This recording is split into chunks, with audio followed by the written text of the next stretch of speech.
Coming up on this episode of the Roundtable. Right. I mean, it's going back to tribalism of the rank kind, where your tribe is fighting another tribe, however demarcated.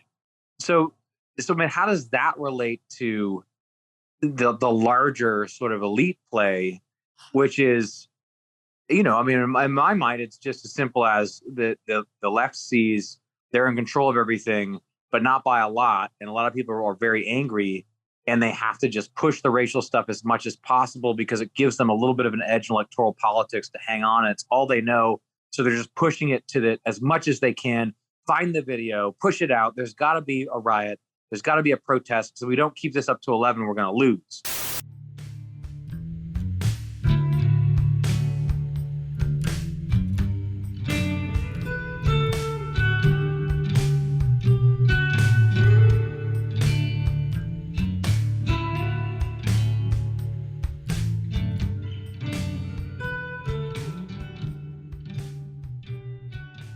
Hello once again, and welcome to the Roundtable, the official weekly podcast of The American Mind. As you can probably tell by listening to my voice, Ryan is out again on vacation. We wish him well.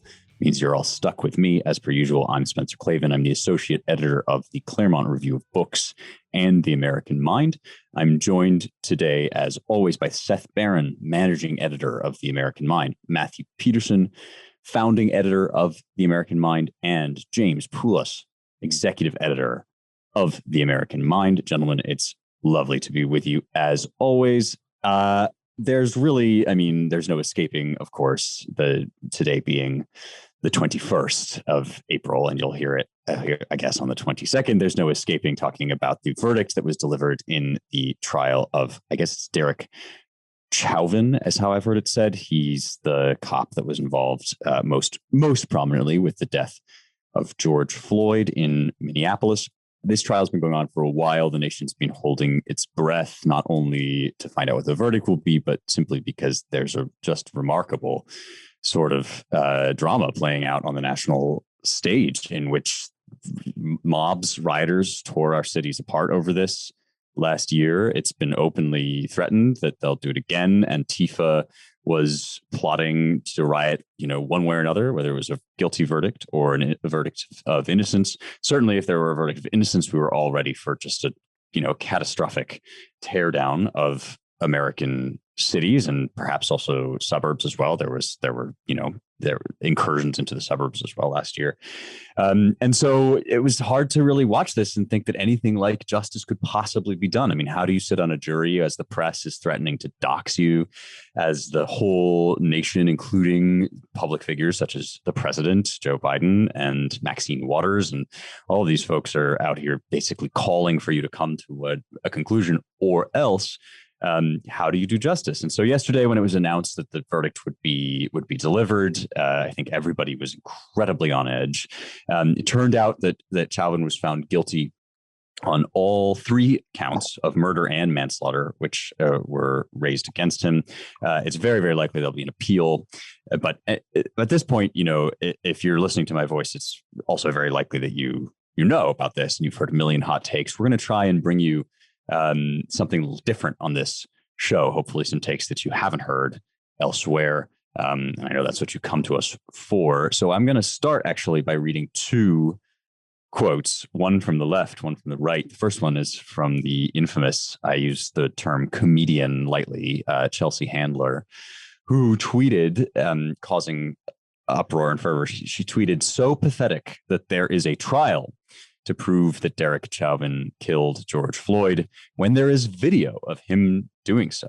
And this is a sentiment. This was the most probably high profile version of this sentiment, but you can find this sentiment all over Twitter. Why do we need such quaint antiquities as due process and trials when somebody put a video on the internet that shows us what happens? So not only is the mob the accuser, the mob is also hoping to be the trial lawyer and the executioner and the jury. We can just see it. We see it on video. Now here's a piece that was featured in Real Clear Politics today, headlined, "Expecting Peace After Chauvin Verdict, Don't Hold Your Breath." It's by John Cass. I am actually not accusing Cass of anything here, I thought, his main point here is right, which is that the left and people like Alexandria Ocasio-Cortez were basically saying this. The left is not going to be sated by this decision. They're not going to suddenly reconsider their anti-American stance. AOC was out there saying, this is not justice because George Floyd is dead and this system is still broken. We still hate America, and so forth and so forth. So Cass is right about that, but here's how he opens the piece. He says, watching the horrific video of George Floyd dying under the knee of former Minneapolis police officer Derek Chauvin, even before charges were filed last year, I called it the way I saw it: murder. I'm often accused of being pro-police to a fault, but for me, the video was enough. Just as with the Laquan McDonald case in Chicago, the black teenager shot 16 times by a white cop. It was the video. Now, Cass goes on to make all the relevant disclaimers, jury shouldn't decide on the basis of video or whatever. But this is a person on the right. Well, I actually don't know if he's fully on the right, but this is a person who's certainly no Chelsea Handler, admitting that really it was the video of the thing. That was what shaped his opinion of this, his outlook on the thing, the framework within which he proceeded. And so that struck us all as remarkable. And I wanted to open it up to the group to talk about this as a commentary on the state of media, people's media awareness, the way people receive these videos of tragedies on the streets. What do you guys make of this attitude toward, well, it's just a video, so I know what I think? Well, people love shortcuts, and people are always desperate to latch onto some authoritative source of inarguable truth. And when you put those two things together right now, what that means is people want the video evidence to be dispositive because it would solve certain problems for us socially and psychologically if everything was videotaped in this way. If we could surrender in our effort to adjudicate the demands for responsibility being placed on us by the world that we have created. If we could just say, well, just play the tape back. You have an argument in your household and the kid is like, I did too, eat the peas, and you're like, but I didn't even serve you peas, right? Well, just go to tape, just ask Alexa to play back the dispute, and the record will decide the case.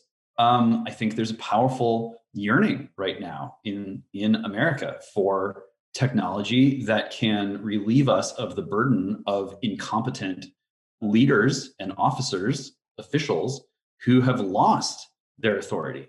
And I think that, in that sense, what we're seeing happen to police right now is going to happen to us all thereafter. What we're discovering is that we have a political movement in America that can apply the very same logic that it applies to reimagining policing, or to replacing policing as it exists now with something that's much more centralized and much more controlled from a central point, to any other institution that, like police, is fundamentally local and works from the bottom up and is entrusted to communities. It's easy to map the response to the police coming from the top out of the left to any other local association or local organization. And why would they not attempt to do that? We already see that they're doing this very thing to local education, to community groups that, whether it's the Boy Scouts or whoever, RIP Boy Scouts, it's the exact same playbook that can be applied to any of these associations. And so in that sense, I think that people are making a mistake when they attempt to blame our current predicament on the mob.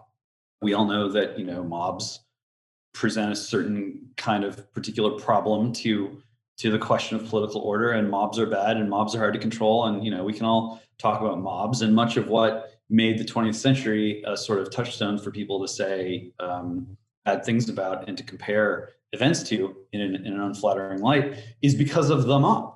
But what we see now is something that's different from the mob, even though mob-like activity can unfold within it, and that is the swarm. And I think that the rise of the swarm as a mode of organization that takes place in society is important because it comes out of our technological advancements. some of you may have seen the images of this gigantic QR code looming over Shanghai. And it was presented as like, oh, cool, like the drones made a QR code, like how futuristic, like maybe there's a future after all. And it's like, at the same time that we're seeing this, we're seeing the Iranian military release footage of its drones flying over our aircraft carriers in the Persian Gulf and showing video of its suicide drones, like blowing up. I don't know if it was a rocket launcher or armed personnel carrier, one of those things. Swarm tactics are already here, and they're going to become much more powerful. And people are going to be swarming, and robots are going to be swarming, and machines are going to be organizing human swarming. And so, who is capable of responding to this new threat to basic political order? Well, we do have an incompetent, failing elite that in many ways is already obsolete. But one way that they can try to claw back power and authority is by asserting themselves as the only entity in American life that is big enough and powerful enough to control the swarms and to dictate the ethics of swarming. And I think that's what we're going to see, and that's what we're beginning to see. So, I'm afraid that I'm going to be a little bit on the black pill side this evening, but it just seems so transparent what logic is at work here, and how, in spite of the fact that many people would like to say, well, there are racist cops and we're, dealing with that, and that might be messy and difficult, but it's important. What is at stake and what is unfolding is so much larger than this. And people who get tricked into thinking that identity politics or woke religion, woke authoritarianism is going to resolve this problem in a way that's going to keep America intact and is going to keep America what it always has been, they are badly deluding themselves. And I hope that they wake up before it's too late. Yeah, this notion of swarm as the evolved version of mob makes a lot of sense. And I mean, viscerally gets across, right, the digital aspect. I mean, it'd be correct to say, right, I mean, what we mean by swarm is really a digital mob, but a swarm is controlled. A swarm, or at least has a single purpose, and can act, the parts act together for the sake of that purpose. And I think, I mean, this is old hat in America, that a video comes out and immediately influences people's thought and opinions and leads to political action. And it makes sense because video is so visceral, it hits you right away. You can't really analyze or deconstruct what's going on as you watch it. You instinctively, immediately have reactions to what you see on the screen. You don't know what you're not seeing. You don't know what's not in the frame. It's always been heavily produced. And now you kind of have, I mean, we could call it like the woke AI, right? Whether it is actual AI or whether it's just the people who control sort of the media. I mean, you could dial up a video that could inspire any political movement at any time, when increasingly, right, we're recording everything that's going on in the world. So, I mean, this isn't hard. There's a lot of terrible things that go on between all kinds of people, and you can kind of dial up almost on command. You wait for a good one, and then you take that snippet and you put it out there. And I guess what James was saying made me think of almost the video now as a kind of code, right? It's kind of command, really. It's a signal like, okay, we just found another one, you know what to do. And then bzzz, everyone goes to work, right?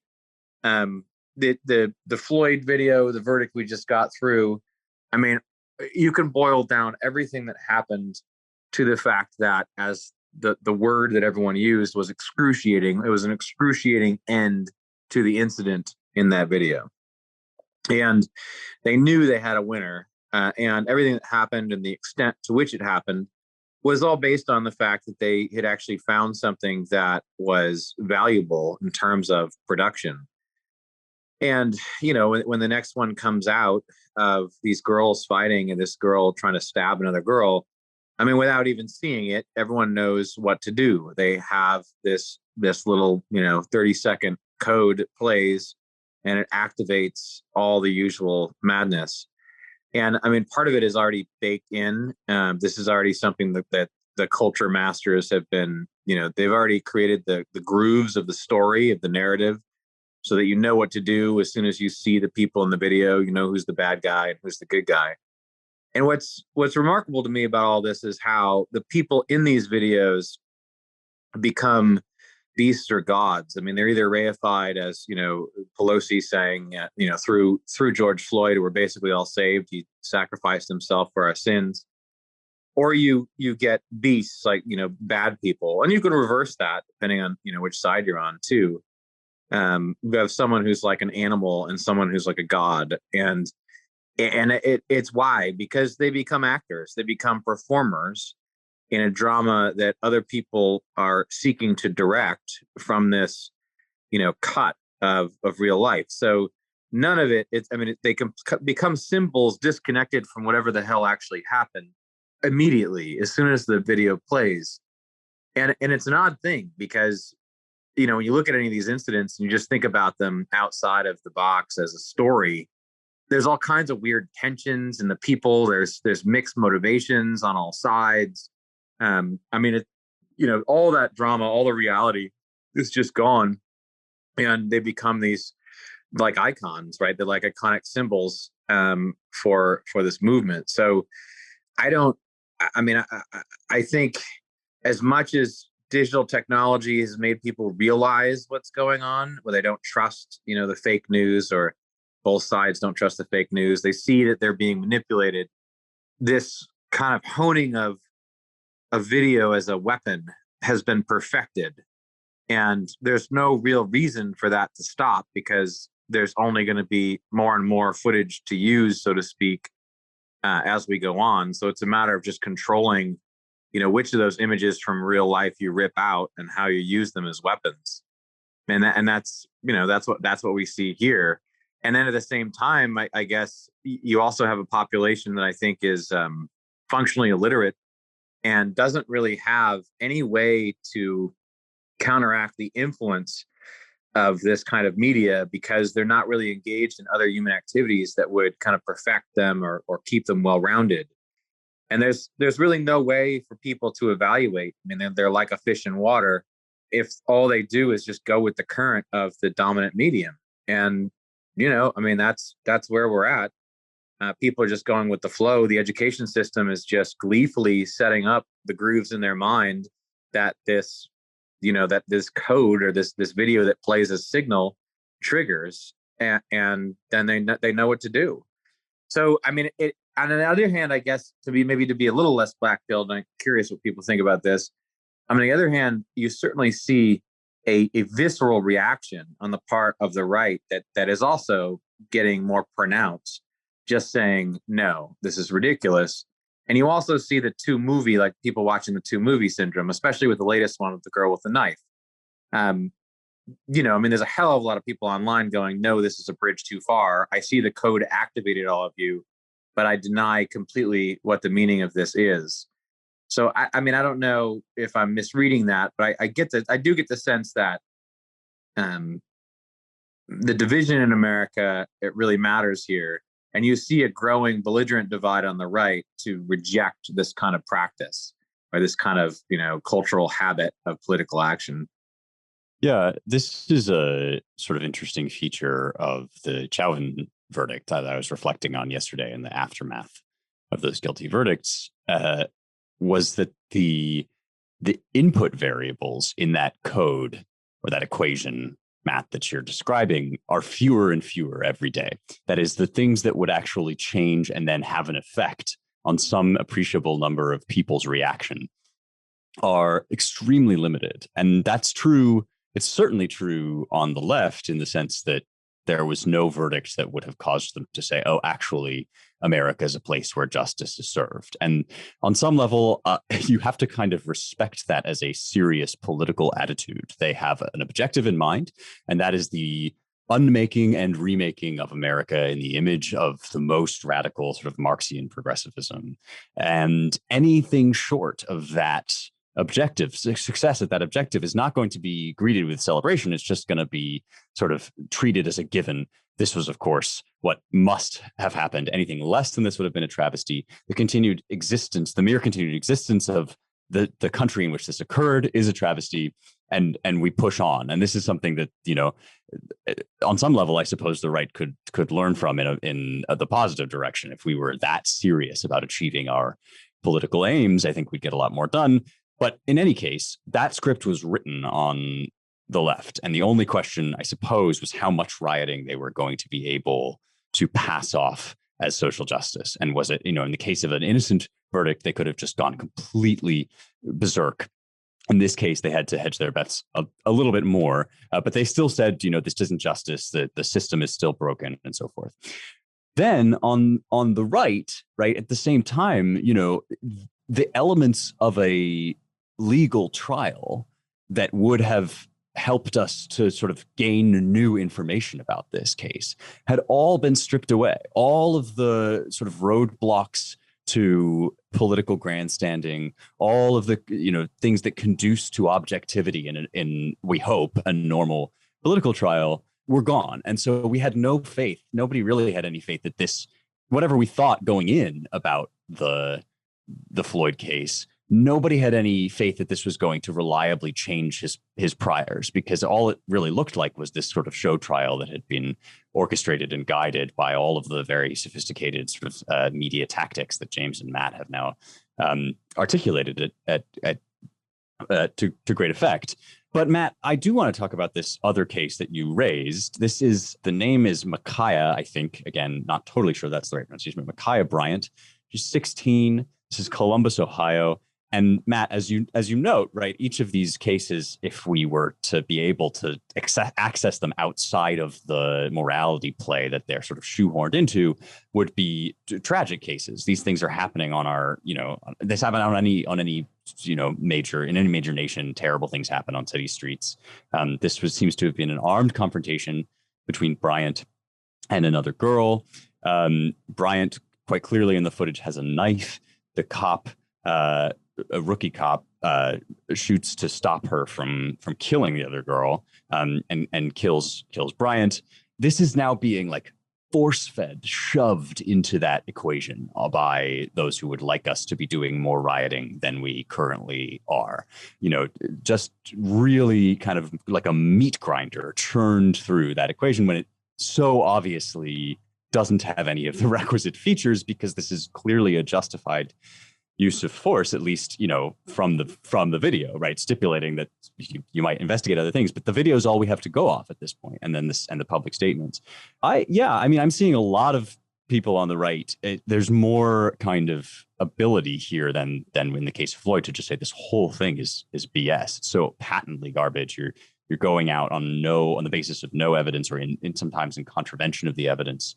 But yeah, I wonder how black-pilled you guys are about how effective that will be, or are we too locked in? Well, I think in a sense, it may go farther than that. What I thought when the verdict came out was, who's more disappointed about this, Derek Chauvin or BLM? Because everyone was clearly set for like big riots. And the Democratic Party, I think they were excited for it. I don't think they would have been horrified if Minneapolis was burning now. I think that would have been great. They would be like, well, more cities have to burn. If you're going to kill our black men, we're going to burn your cities. So the rapidity with which this new case came on the scene is not surprising. And I think the fact that it seems to a conservative or to anyone, well, it's a justifiable homicide because he was trying to save this person's life. Look, their goal is to disband the police. So the fact that Valerie Jarrett and other people are really pushing against, they're trying to erode the idea that there's such a thing as a justifiable homicide by the police in any circumstances. So Valerie Jarrett, Jen Psaki, they're all saying, well, this was obviously a tragedy, and it bespeaks all of the ways in which the police commit violence against Black and brown communities. So I think that they're intentionally pushing towards removing all kinds of justifications for violence on the part of the police. And in the intervening period, we had this other video out of Chicago where the police shot this 13-year-old, I guess, Mexican or Central American boy who was in the midst of dropping a gun. And it's funny because in both these cases, it's almost become like Zapruder film analysis where they go frame by frame. Well, at what millisecond should the police not have behaved in the way they did? It's very curious, But regarding this whole question of, well, all I need is the video. I mean, this goes back to in 2014 in New York when Eric Garner was brought to the ground and then he died. The people said the same thing. Like, why do we even need an investigation into this? It's obvious what happened. He was choked to death. And that was, much less, there were, the amount of force used was much less even than in the Chauvin Floyd case. But, people to this day say, look, he murdered a man on the street and got away with it, which, most people look at it and they're like, well, that's not, or at least there's certainly a big question there. Yeah, I kind of think that the left, this Ma'Khia Bryant case is perfect for them because it enables them to push the narrative even further toward elimination of the police as a force, as a source of power that is not controlled by the regime. Well, this is the thing, right? Is there's always a police. There's always going to be a police. And the people who are most vocal right now in saying abolish the police, they don't want to abolish the police. They want to nationalize the police. They want to become the police and extend their police power throughout every community in the same way that they're extending their cultural power through every educational institution and extending their, the same creed into the financial system, into the FTC, into FINRA. It's everywhere. And so, the idea that it's as simple as breaking up bad police departments, as erasing failed experiments in local law enforcement. Would that it were so simple, but that's not the game plan. And it's never been the game plan because, at a time when the authority of elites around the world is eroding and, the smarter ones are beginning to recognize that the only way they can reestablish their authority is by finding some way of asserting control over the machines that the people will respect. I mean, this is what the EU is doing.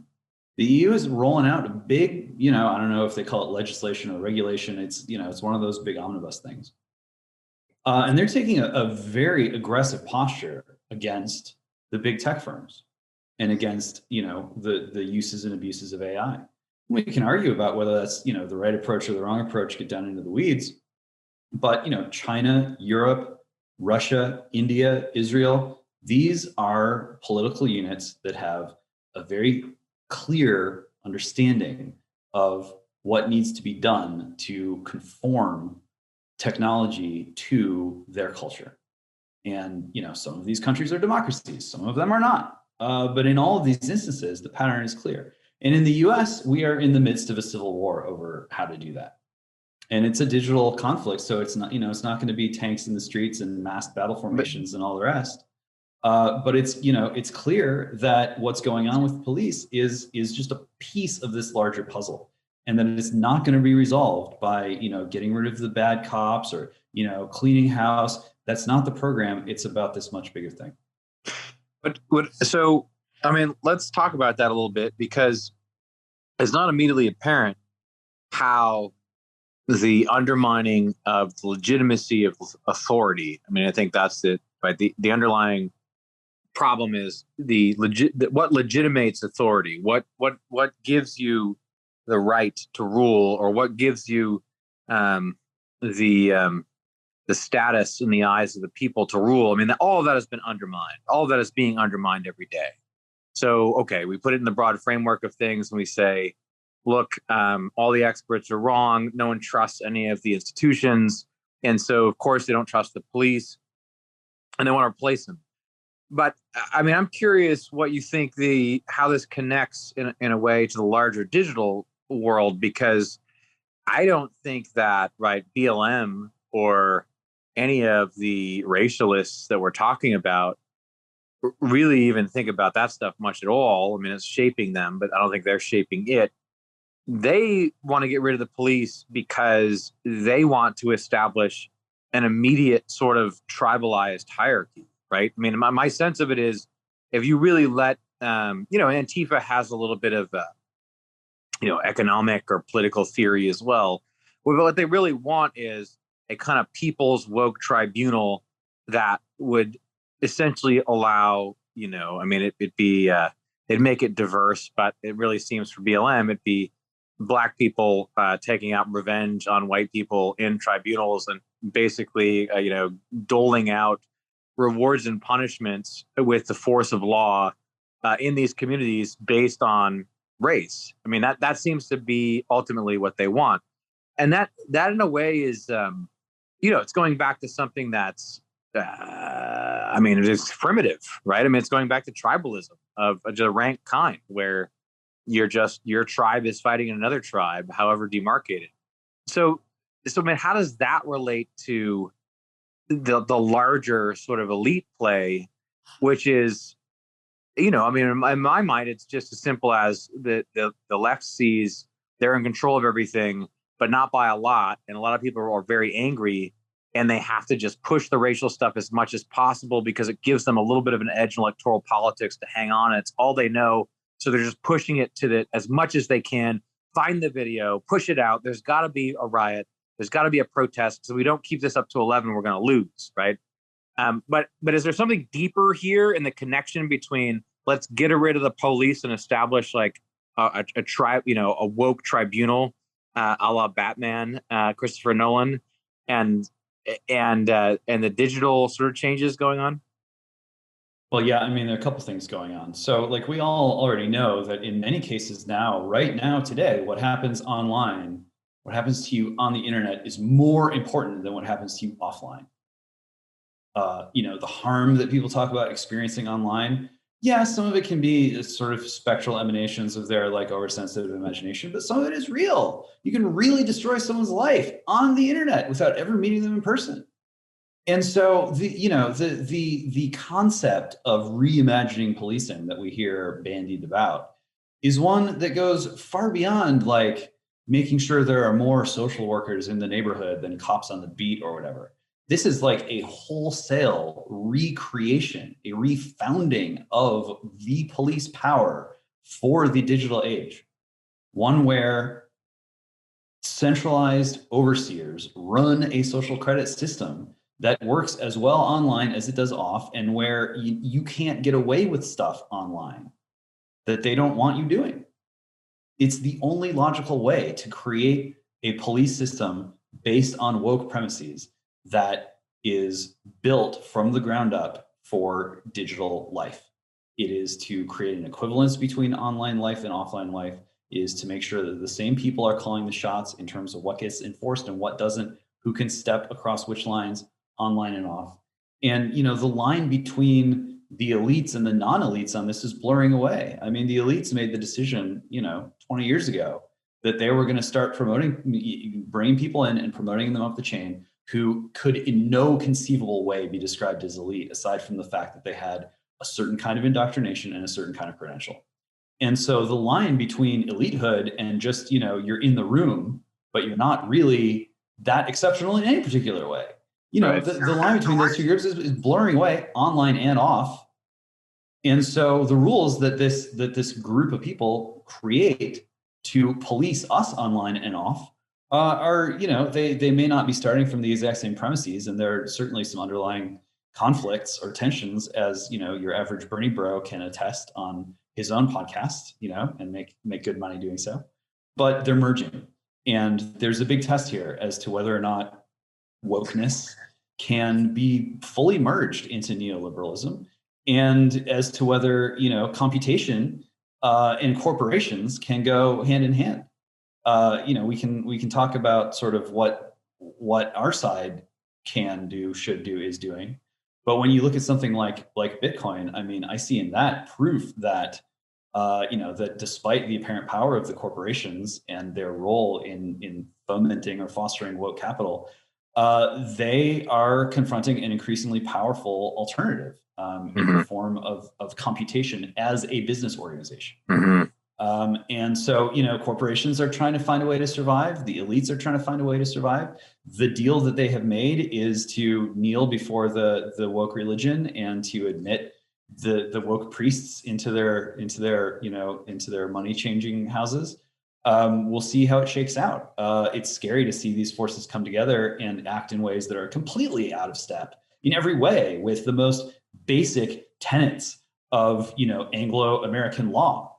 But that's no guarantee that it's going to be a successful successful match, or that there's a single way forward for these disparate elements. Well, let's get clear on what the tension is between because if we're going to talk about what we can do, we should talk about what we can exploit. So there is a tension between what, say, a true blue BLM supporter wants and the larger project of a centralized totalitarian regime that ultimately is controlled by, right now it's the elites we have, right? So you have an existing oligarchy that would gladly, in exchange for survival, be in control of digital technology in such a way as to, take over the police system, law enforcement system, as well as a lot else in a centralized way and lord it over everybody, right? That's not going to be, even for our BLM and Antifa friends, does that just seamlessly work together in the way that it always does, where oligarchs just subsume them? Or does that actually turn into some kind of battle? Well, when you look at the way that at least one high-ranking BLM person is responding to the unfolding situation, it's to buy some investment homes and live in Topanga Canyon. This is where we are. How and we've come up against this question before. How sophisticated are all these people? There seems to be this weird double reality, according to which I find James's argument very persuasive, that the elite are weak, that the system is weak, the establishment is weak. Whatever you want to call it. You don't surround the Capitol with razor wire for this long unless you have, a serious intuition that your grip on power is fragile. On the other hand, less than half an hour before the Chauvin verdict came out was when this Bryant interaction, fatal interaction, occurred. By the day of, when the Chauvin interaction didn't get us quite where they wanted us, they had another thing ready to furnish. On yet a third hand, it wasn't a very good one. Unless, Seth may be right that this is because it's so minimal, their tactic will be to push the standard of lethal force higher and higher until it's basically non-existent. But all of this, leads me to ask you guys, just how coordinated you think these kinds of things are. I would guess that most of the people that we're talking about on the left don't grasp half of the things that James is talking about. But perhaps it's playing out according to a sort of logic of its own. The conspiracy theorist in me wants to think that they basically had a decision tree ready for when the Chauvin verdict came out. Well, if it's not, incendiary enough, then trot out one of these alternative solutions. But what do you guys think? Well, I would say that I wouldn't push the conspiracy thinking too far. I think that you can use just a basic media model. We have 350 million people. Every day there's 1 million police interactions or whatever.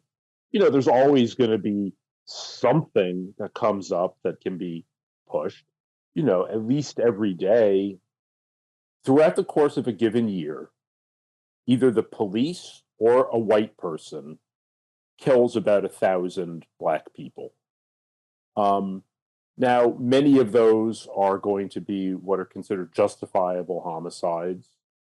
Many of the, say if a police shoots someone who's shooting at them, many of them are just going to be very uninteresting. Like, some guy in a gas station stabs another guy in the gas station. But, on average, if there's like 3 of these incidents a day, you can probably find one that's going to resound. And I mean, we see how it works. If the police officer had not shot that girl and she had stabbed the other girl and killed her, this would not be, no one would know that it had happened. It would just completely have not made the news. It would be totally uninteresting. There's only one kind of crime that's interesting, and we all know what it is. And so the media has set itself up with various, flip-flops and whatnot that trip if the right kind of victim and perpetrator are identified. And if there's a video of it, that's even better. I mean, it's very interesting that after that boy was shot in Chicago, there really wasn't any rioting, because like the Mexican American community in Chicago was just like, yeah, well, why did his parents let him run around at 2 a.m. with a grown man shooting people? What was he doing with a gun? There's just not the same set of operative assumptions that are going to lead to mass insurrection that we're seeing with, whenever there's a Black victim. And there's something really perverse going on where the Democrats and the woke regime is very cynically using like Black resentment as a lever to divide the white population and to retain power. And I don't know how far it can go. I kind of think she's kind of low rent. Like, I would have a lot more if I was in her shoes, given the money that's coming through there. And maybe they don't know how much she has. But, I was looking at her, I thought it was pretty moderate, in her house buying spree, to my mind. Because if I had access to the cash flowing through there like she does, I probably would have gone higher end. Now, frankly, it looks like she may have, and she's hidden that, which is also, okay, that's tasteful, right? But her house in Topanga, I mean, okay, that's fine. She's got tens of millions of dollars she could pull from, and so do they all. So I have to say, I think she's been somewhat moderate in her expenditures.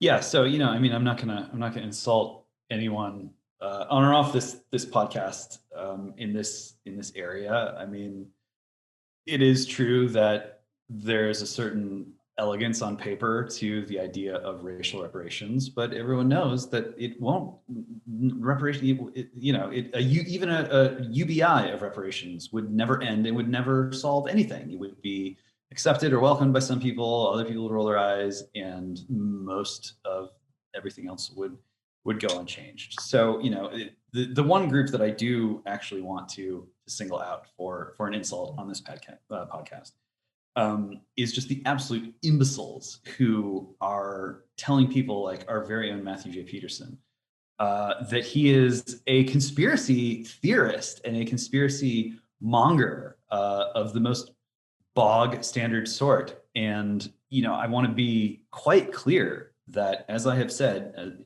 in public, on Twitter and elsewhere, one of the digital rules that people need to recognize is that conspiracy theories are out and conspiracies are in. And yes, people get together in private to plan things that they think are important to do or will have important consequences.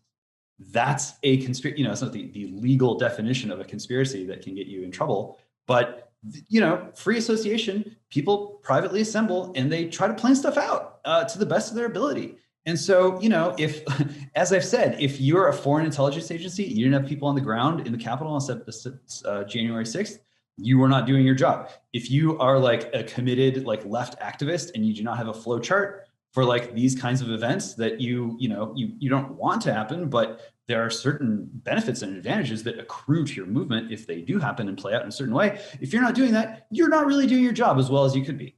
And so, when these imbeciles online accuse us, accuse Matt, accuse others of being conspiracy theorists because we dare to point out the obvious logic that is unfolding and that is at work, these people have no concept of media theory, have no understanding of what digital is or how it works. And they look right past the obvious and they accuse us, the audacity of accusing us of being people who are skipping ahead and reading into things that don't exist. It's just sad. I feel bad for them, but they also need to be slapped around, and hopefully that will wake them up, because, we're not conspiracy theorists.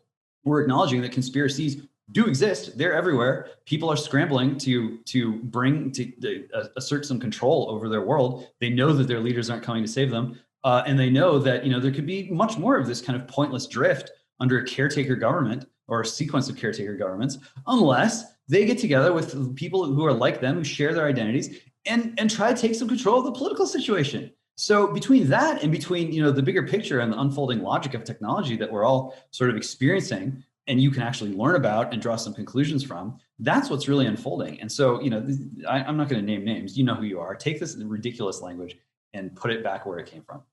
Just as a point of order, Matt is far more than a bog standard conspiracy theorist. I mean, he's a conspiracy theorist extraordinaire, an impresario, really, of the genre. Wouldn't you say, Thank Matt? you, Spencer. I mean, as someone who had a playwright and friend of famous actors tell him today that I should be sodomized on the regular, daily, with a bat for my comments. That was just one comment I received today. He apologized. He said he didn't mean to mean any violence. I appreciate you making clear that I'm not just a standard run-of-your-mill conspiracy theorist. Yes, this is more like a fascist, a fascist mastermind. I don't know. I appreciate that. I'm looking up this person to dunk on him now, Matt, as we continue on this podcast. But no, he apologized and he took down his tweet. There's no apologizing online. Have you been on Twitter? Spencer, he said he didn't mean me any harm. Well, if he didn't mean you any harm, I love these guys that just the instant somebody says something they don't like, their first go-to is, "You're gay." It's like, aren't you supposed to like gay people? Anyway, this is a tangent. I would like to talk now about one of the many actual conspiracies that are playing out right in front of our face. We released a statement. Actually, we released a piece by Chris Rufo. In addition to a previous statement, Christopher Rufo is an alum of our Claremont fellowships. He's also an extremely talented journalist who has been doing remarkable work uncovering, getting scoops on all sorts of just really vile critical race theory training sessions, curricula, any number of things. He was the inspiration for Donald Trump's executive order banning federal agencies and contractors from conducting training sessions based on critical race theory. Biden had not been in office a full 24 hours before this whole thing was zapped from the internet. The report that it generated, although it's preserved on our website, americanmind.org, was no longer to be found on the White House pages. And Rufo has a strong statement on the American Mind, which we had previously backed up with a statement of our own. Here's just a quotation from Rufo. "Now is the time to speak out. Conservatives and moderate liberals who oppose critical race theory must publicly oppose Biden's reversal of President Trump's executive order. The media will continue disingenuously to frame the issue as reinstating, quote, diversity training, end quote. They will also, be forewarned, attempt to smear naysayers as racist.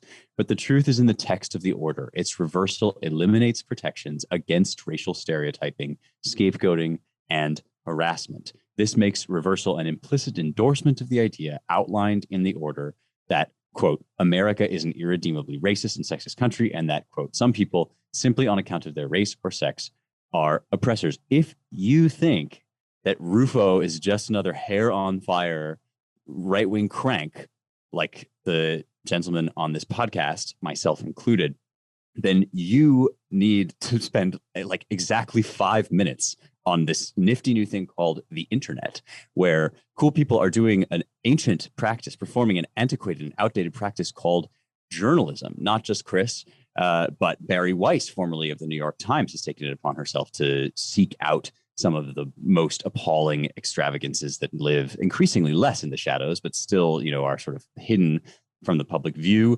There was a piece a while back, The Miseducation of America's Elites, in City Journal. Here's some quotes from Harvard Westlake, which is an extremely ritzy prep school in LA. They are making my son feel like a racist because of the pigmentation of his skin, one mother says. Here's another father. He says he doesn't have a problem with the school making greater efforts to address past wrongs, including by bringing more minority voices into the curriculum. What he has a problem with is a movement that tells his children that America is a bad country, and they bear collective guilt. Here's another scoop from our very own Peachy Keenan. There was a time when you didn't have to rely on, I should say, excellent pseudonymous writers on Twitter to tell the truth about what was going on in the country. But here we are, as they say. This is a piece called Welcome to the Armed Farces, and it's about the quote-unquote extremism stand-down that happened all across the military to address the horrifying, the disastrous domestic terrorism that is going on right under our noses. Right-wingers are having opinions. They are doing things. They are, as James said, getting together and making plans to do things. Here are some things that Peachy reports from her man on the inside. She says, my source, an officer and a real gentleman, originally joined for the usual reasons. Same reasons some of you joined. Patriotic, wanted to serve his country, felt inspired. The last few years under Obama, things went sideways. In 2016, his superior officer told him that when he got out of the service, he wanted to start a fertility clinic, one, quote, that won't do white babies. I want to breed out white people because they cause all the trouble. I won't let two white parents have an all-white baby. During the stand down, my source and the rest of his division were shown a PowerPoint presentation that included a list of extremist, quote, risk factors, end quote. Here's the list exactly as it appeared in the presentation. 1, formed by an ideology. We all know that does not mean critical race theory. And in fact, there was no mention of such things, or BLM or Antifa. That means formed by Christianity, formed by traditionalist American ideals. 2, failure to affiliate with other groups. 3, dependencies on the virtual community. 4, thwarting of occupations or educational goals. 5, failure of sexually intimate pair bonding. So if you are what is known as an incel, an involuntarily celibate, or if you just can't quite get enough game, you may be at risk for being monitored because you are a dangerous white extremist. This stuff is real. It has reached already a fever pitch far beyond our wildest nightmares. It's not a question of staving off the worst. The worst is here. And I am going to stop ranting now and leave it to our panelists to discuss what is to be done. I would say that Rufo is quite right. The only sort of asterisk that I would add is, and to my dismay and to lots of other people's, some of these are good people. The very nicest people who put the sign in the front yard about how nice they are and how they love their neighbors and how kindness is everything and how you got to just accept people for who they are. And yet, at the same time that they say these things and believe these things, and you go to Whole Foods and they're like mild-mannered individuals, like getting the kombucha or whatever, and yet they're perpetrating something that is tearing us apart and that no good can come of. So it's a sad irony, but it's an irony. Yeah, and this is maybe my optimistic side, that everyone's just mouthing opinions that they don't really necessarily think that much about or believe. Kind of like in the Soviet Union, where if you wanted to be an auto engineer or a gymnast or have any kind of job, it was important that you just whatever, that you have the right outward opinions about things. But basically, everybody knew that it was a lie. Eventually, only a tiny percentage of people really believed in it. Especially kids. I mean, I just cannot believe, knowing teenagers, and, I just cannot believe that forcing people to sit through trainings and discussions and earnest, assertions about all of this is not going to make them cynical and laugh at it. So, I mean, I like to think that propaganda ultimately will just collapse, that it's like trying to build like a tent with not enough poles, and the foundations will just give way. I mean, so that's kind of what I hope. That might be fond. I mean, I guess the one thing that we really should emphasize, because it's our listeners may be different, but it's certainly still the case throughout the country that this goes to Seth's hope. Most people still haven't really grappled with what this is and what's being proposed. And as Seth indicates, I think younger people understand because they've grown up in this environment. They don't have other things in their head from an earlier America, and they know how insane it is. When did you guys see the kid who asked, that was it the attorney general in Utah or the governor? You remember this? No, what is it? No. So it was a Utah political official was asked in a kind of live online back and forth by this kid, isn't it racist that the Utah Jazz has a scholarship that's only that excludes white people? And in his response, he said, no, it's not at all. We believe in equality for all people.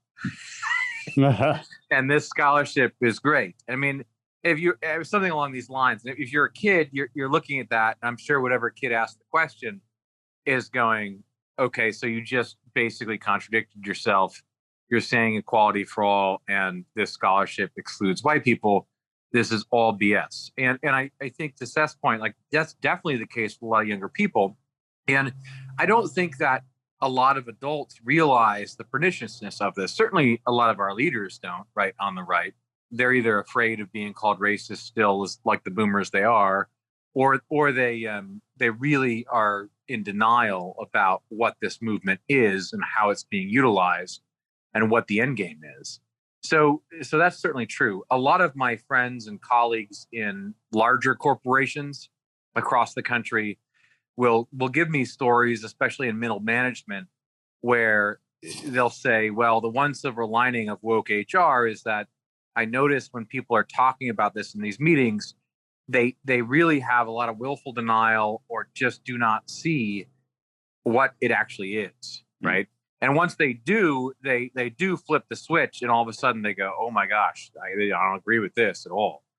So, I mean, there's an aspect here where this is a battle that still hasn't been played out yet. At the same time, the communists won, right, in 1917. Didn't matter what the majority of the population thought.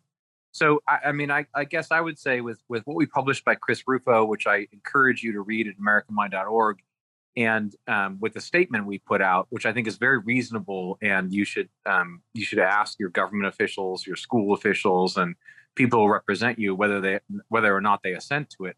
These kinds of things are only going to become, the central debates of the next 5 to 10 years in American politics, if we're lucky, because there will be at least a large portion of the population that says, no, I want equality under law. I don't want your weird racial caste system.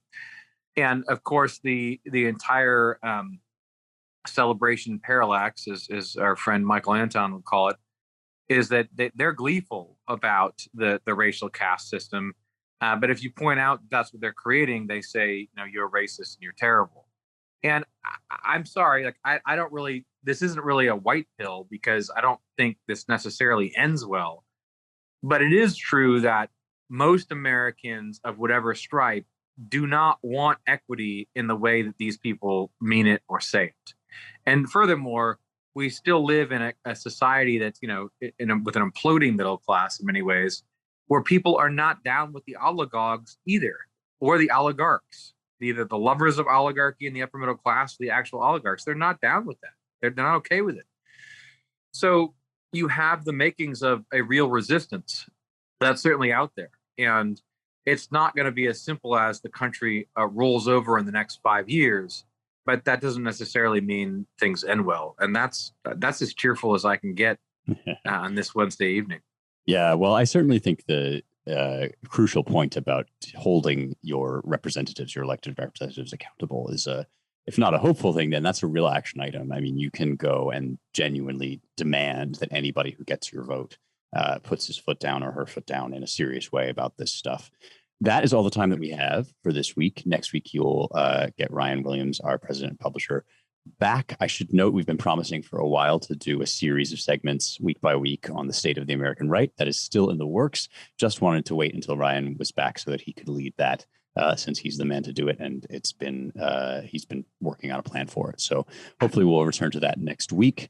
Thank you for listening to the Roundtable, and thanks to all my co-hosts. If you want to support our work, visit claremont.org/donate. And if you want to learn more about all our projects in writing, visit our websites at AmericanMind.org, Claremont.org, ClaremontReviewOfBooks.com, and our brand new Washington, D.C. based Center for the American Way of Life at dc.claremont.org. One more place you should go is AmericanMind.substack.com, where we are running a special subscription Substack. It's an emailing platform, but also it's a subscription service for getting more of us in a sometimes more informal, sometimes more off the beaten path setting. You'll love it. Go check it out. It's called The American Mindset.